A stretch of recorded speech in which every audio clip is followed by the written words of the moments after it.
Imagine this, your whole life, one phone call could fix anything, until the first day no one picks up, and you're asked to answer not with your wallet, but with your face. The Providence courtroom hums its workday music, a tired vent, a pen scratching, shoes creaking on old wood. Judge Caprio turns a page. At the rail stands David Holloway, 25, banker's son, suit cut too sharp for this room, smile polished like chrome. On paper, speeding and a school zone violation. In posture, a man who's never waited his turn. Mr. Holloway, Caprio says, voice even, you were clocked over the limit in front of an elementary school. Do you understand the risk? David nods with practiced courtesy. Yes, sir. And I'm prepared to handle this like a gentleman. What do you mean by handle? He lets a small grin breathe. Only that you have a respectable job, Judge. But it's probably not as rewarding as my father's. The room doesn't gasp, first there's a brittle chuckle, then the kind of quiet that pushes heat into the ears. A woman in the gallery looks at her hands. A bailiff shifts, then stills. Caprio studies the young man, as if measuring a board before the cut. You've just made the biggest mistake of your life, Mr. Holloway. David blinks, still wearing the smile like a mask that forgot its glue. Perhaps I misspoke. What I'm saying is, there's no need to make this larger than it is. Caprio closes the file, not loudly, but with certainty. Clerk, 10-minute recess. No lecture. No raised voice. The judge steps down, walks past the rail without a glance to either side, and disappears through the side door. The hinges whisper shut. That silence is heavier than scolding. David's hands find his pockets. He leans, then remembers where he is and straightens. His mouth sets, the way boys do when they think they're men. In the back row, an older gentleman folds his arms, waiting, as though he's seen this film before and knows exactly when the music changes.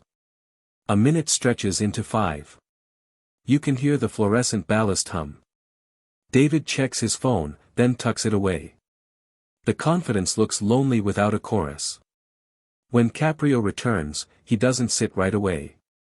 He stands behind the bench, eyes on David as if deciding which tool to reach for, the statute or the mirror. Somewhere between that grin and the judge's quiet, the case has already grown beyond a ticket. The charge is ink, the lesson is blood. And whether David knows it yet or not, this room is done taking his calls. Where are you watching from? Let me know in the comments below and don't forget to subscribe to this channel. David grew up in a house where sorry sounded like weakness, and cash was the language spoken even to a conscience. Caprio resumes the bench without ceremony. No scolding, just questions that don't let you hide. Your father is John Holloway of Road National Bank, correct? David clears his throat. Yes, sir. And you believed his influence could make this disappear? I thought there was a faster way, David says, voice steady but thinner. Caprio nods, as if he's seen this road 100 times. Do you work, Mr. Holloway? I help my father, David answers. Meetings. Dinners. Covering when he's overbooked. So you represent him, Caprio says. His face, not his judgment. A quick flash of irritation crosses David's eyes. He doesn't have time for small things. Then why, Caprio asks gently, are you here over a small thing?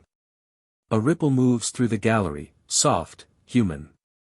David shifts, as though the suit suddenly pinches. The judge keeps going, patient as a craftsman. When did you last earn your own no? David blinks. I don't follow. A no you couldn't buy around. A door that stayed shut. A consequence that stuck. Silence. Somewhere a cough, quickly swallowed. Caprio studies the citation. You've never had to queue for anything more painful than coffee, have you? David exhales. Look, I didn't come here for a character study. I came to settle a citation. And I came to decide whether a fine will teach you anything, Caprio replies. Tickets are for brakes. You need a steering wheel. The words aren't cruel. They're exact. David looks down at his hands, the cufflinks his father wears on Mondays glinting under the lights. The judge's voice softens. Tell me about your home. David hesitates. We're efficient. Schedules. Goals. My father says momentum is everything. And room for being wrong. A hollow smile. Doesn't look good on a quarterly report.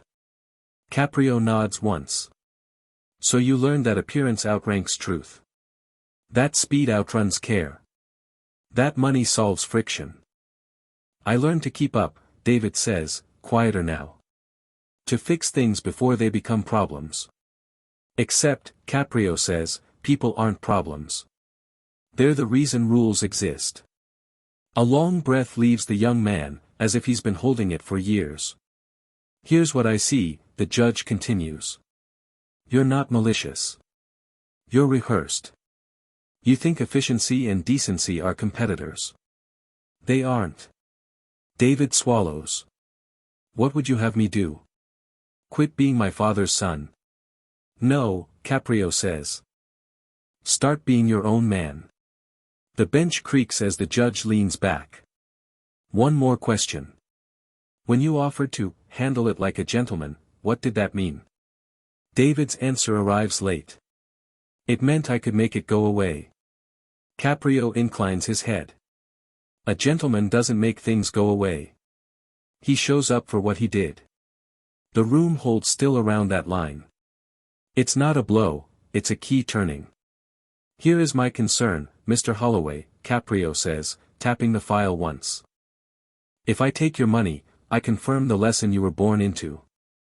If I take your time, I might teach you another.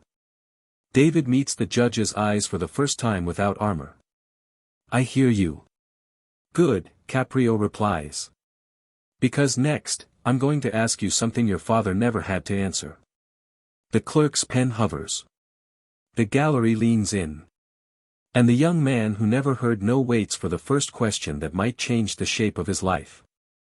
Sometimes a case isn't about the charge on paper, it's about the silence behind the last name. The morning after the hearing, the courtroom feels different. The air carries that hush of people who know something unspoken is about to surface. Caprio sits down, slower than usual, and a sealed envelope waits on his bench, no return address, only the silver crest of Road National Bank embossed in the corner. He opens it carefully, unfolds a check. $10,000. Payable to Municipal Court of Providence. Signed, J. Holloway. Caprio studies the ink like it's a confession. Then he looks up. Mr. Holloway, he says, voice measured, did you know about this? David straightens, puzzled. About what, sir? The judge holds up the paper for everyone to see. This. David freezes. He actually sent it. Apparently, yes, Caprio answers. Your father tried to pay your fine before I even rendered a decision. He must think justice offers direct deposit. A murmur ripples through the gallery, half disbelief, half recognition. Some heads shake, others bow. David's color drains. I didn't ask him to, he says quickly. He just handles things. Caprio nods, but the warmth has drained from his face. That's the problem. You don't handle anything, Mr. Holloway. Things get handled for you. He places the check flat on the bench, palms down, as though anchoring it. Tell me, does your father believe the world works this way, or did he build a smaller world where it only works for him? David's eyes flicker. He's a good man, he says quietly. He built everything we have. Then why, Caprio asks, does he keep trying to buy what he can't build? No answer. The silence turns dense, almost tangible. Caprio studies the young man, not the suit, not the confidence, but the confusion sitting behind his careful posture. I've met your father before, Caprio continues. Different courtroom, different decade. He came to testify in a zoning case. Smart man, persuasive. But there was something he said then that I never forgot. David looks up. What was it? There's no problem money can't fix. The words hang in the air like a verdict. Caprio leans forward. Your father was wrong. There are problems that only money creates. For the first time, David doesn't fight back. His hands unclasp. I didn't mean to insult you yesterday, he says. I just thought that's how things worked. You pay, you move on. That's how transactions work, Caprio says. Not people. A flicker, something fragile, passes across David's expression. Shame, maybe. Or relief that someone finally said it. The judge glances again at the check, then at the room. I want this to be clear, he says, his tone carrying through every row. No one here is for sale. Not the law, not my bench, and certainly not your integrity. He slides the check back into the envelope. This piece of paper isn't worth a cent in my courtroom. But it's worth a lifetime if you understand what it tried to buy. David stares at the table. The silence has changed, it's no longer contempt, it's gravity. Mr. Holloway, Caprio says softly, you're not on trial for speeding. You're standing in front of yourself, and you're losing ground. The young man lifts his head. Then what do I do? Caprio's voice lowers, but it carries. Come back tomorrow. Without your father's shadow. Without a check. Just you. He picks up his gavel but doesn't strike it, just rests it against the wood. Because until you face what that name costs, you'll never know what your own is worth. The clerk closes the file. The judge leaves the envelope where everyone can see it, a symbol more damning than any verdict. And as David walks out, the sound of his footsteps, measured, uncertain, echoes in a room where money has finally run out of volume. There are moments when even the finest suit can't hide shame. And sometimes, shame is the first step toward honesty. The next morning, the courtroom feels different. The chatter is softer, the air heavier, as if everyone senses the weight of something shifting. Judge Caprio takes his seat with quiet composure.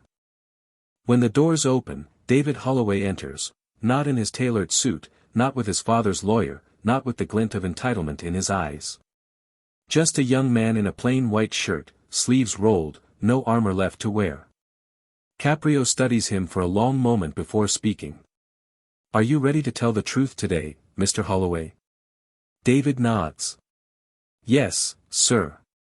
Then we won't start with yesterday, Caprio says. Let's begin with what brought you here in the first place. David's gaze drops.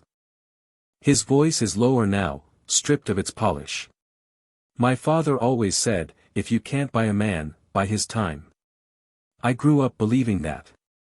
I thought honesty and success couldn't live in the same house. So I did what I was taught, I made things easier, smoother, cleaner. Sometimes that meant calling people, sometimes, paying them. I thought it was just business. He pauses, and the quiet between words feels like confession. I didn't even question it. I just didn't want to disappoint him. Caprio folds his hands. And what do you feel now? David hesitates. Like I've been living with my eyes closed. The judge leans forward slightly, not in judgment but in invitation. Did you ever feel guilty? David lifts his head. Only when you looked at me yesterday. Because for the first time, I realized I'd run out of places to hide. The older man nods slowly. His tone softens, almost paternal. Let me tell you something, son. My father was a shoemaker. He worked 12 hours a day, came home smelling of leather and glue. He didn't have much, but he never took a coin that wasn't his. And when he died, the whole neighborhood came to his funeral, not because he was rich, but because they trusted his name. He pauses, letting that truth land. Money buys comfort, Mr. Holloway. But respect, you have to earn. David's eyes well, but he doesn't look away. I don't even know where to start. Start here, Caprio says. By telling the truth, even when no one's buying it. The courtroom stays utterly still. The hum of the air vent sounds like part of the scene. I'm not angry at you, Caprio continues.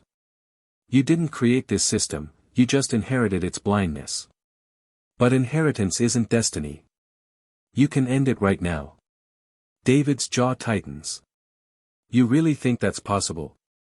I've been a judge for 40 years, Caprio replies, and I've seen miracles smaller than this. Something shifts in the young man's shoulders, a weight leaving, not all at once, but enough to breathe again. Mr. Holloway, the judge says, his voice calm but firm, you're not on trial today. You're in a classroom that doesn't issue diplomas. Only lessons. David manages a faint smile. And the tuition? Free, Caprio says, but the cost is truth. The room exhales as if it's been holding its breath for too long. No applause, no sound, just that fragile silence of people witnessing someone start over. Caprio looks down at his papers, then back up. You can sit down, David. The young man nods, grateful, and takes his seat. The clerk begins to clear her throat to announce the next case, but before she can speak, the side door opens. A whisper runs through the crowd, John Holloway just walked in. The father's shadow arrives before the man himself, an expensive suit, polished shoes, and the kind of confidence that turns every room into a board meeting. He scans the room, spots his son, and takes a seat without so much as a glance at him. Caprio doesn't flinch. He looks up, half smiling, as if he's been expecting this all along. Well, he says quietly, tapping his pen once, it seems the next lesson just arrived early. The gavel rests beside his hand, unused. The real noise is about to come from the truth that money can't silence. Sometimes the truth only steps into the light when someone tries, once again, to bury it. The doors close behind John Holloway with the soft click of inevitability. He walks like a man who's never been told to wait, sharp suit, silver cufflinks, the scent of power that money seems to wear like cologne. He doesn't look at his son, not even once. Instead, he fixes his eyes on Judge Caprio with the mild irritation of someone forced to attend a meeting beneath his status. Mr. Holloway, Caprio says, rising slightly, thank you for joining us. The banker's tone is smooth, his smile polite but condescending. My pleasure, Your Honor. I came to clear up what I assume is a misunderstanding. My son's a good boy. Just inexperienced in how the world really works. Caprio folds his hands, his expression unreadable. And how does the world work, in your view? John leans back in his chair. It's about contribution, Judge. My family's bank supports this city, jobs, housing, donations. You've probably seen our name on a few charity plaques. So when I say this case could have been handled quietly, I'm not being arrogant. I'm being practical. The room tightens. Even the air seems to hesitate. Caprio glances down at the folder before him, then at the clerk. Ms. Rivera, he says softly, please bring me that file from the journalist's inquiry. She nods, retrieves a manila folder, and places it on the bench. Caprio opens it slowly. Mr. Holloway, he says, you mentioned donations. Would you like to clarify what kind? Our community programs. Youth scholarships. City development funds. Caprio turns a page, his voice calm but knife-sharp. Interesting. Because according to this independent audit, several of those donations were funneled through shell entities tied directly to your private accounts. A collective murmur ripples through the courtroom. John's smile falters for the first time. Caprio continues, one in particular, Providence Renewal Fund, appears to have transferred city money into projects your bank then financed, earning interest twice over. That's not charity, Mr. Holloway. That's laundering philanthropy. The silence deepens. David sits motionless, staring at the floor, hands clasped so tightly his knuckles pale. For the first time, he doesn't look ashamed of himself, he looks broken by the man beside him. John adjusts his tie, forcing composure. Judge, with all due respect, you're overstepping. This is outside the scope of my son's case. Caprio doesn't blink. Perhaps. But it's well within the scope of my conscience. He picks up a document, holding it up for all to see. This report arrived anonymously yesterday. And it includes something I didn't expect, a ledger of payments to the city's Judicial Improvement Fund. Payments signed, by you. The judge lowers the paper. His voice is calm, deliberate. So when I received that check yesterday, $10,000, remember? I realized it wasn't an isolated act of generosity. It was part of a pattern. A belief that every system has a price tag. John leans forward, his tone hardening. I've built this city's trust brick by brick, Judge. And you're standing on my foundation. No, Caprio replies. I'm standing on the law. You just mistook it for your property. The tension snaps like wire. The clerk stops writing. The reporters in the back exchange glances, pencils frozen. Only David speaks, his voice trembling. Dad, is it true? John doesn't answer. Caprio's tone softens, not for the father, but for the son. Mr. Holloway, he says quietly, your father's empire stands on borrowed names, borrowed trust, borrowed time. And now, on borrowed dignity. The banker sits back, silent, his jaw clenched. The judge continues, voice steady as a pulse. You came here to protect your son. But you've only proven why he needed saving from you. David exhales shakily. The words land like stones against a glass wall that's been cracking for years. Caprio sets the papers aside. This courtroom isn't just a place for verdicts, he says. It's a mirror. And, Mr. Holloway, today you finally saw your reflection. He turns to the clerk. Record this, the court requests federal review of all financial interactions between Road National Bank and municipal contracts. A stunned murmur rolls through the gallery. Then Caprio looks directly at John. You may consider yourself temporarily free. But freedom without truth is only postponement. The older Holloway doesn't respond.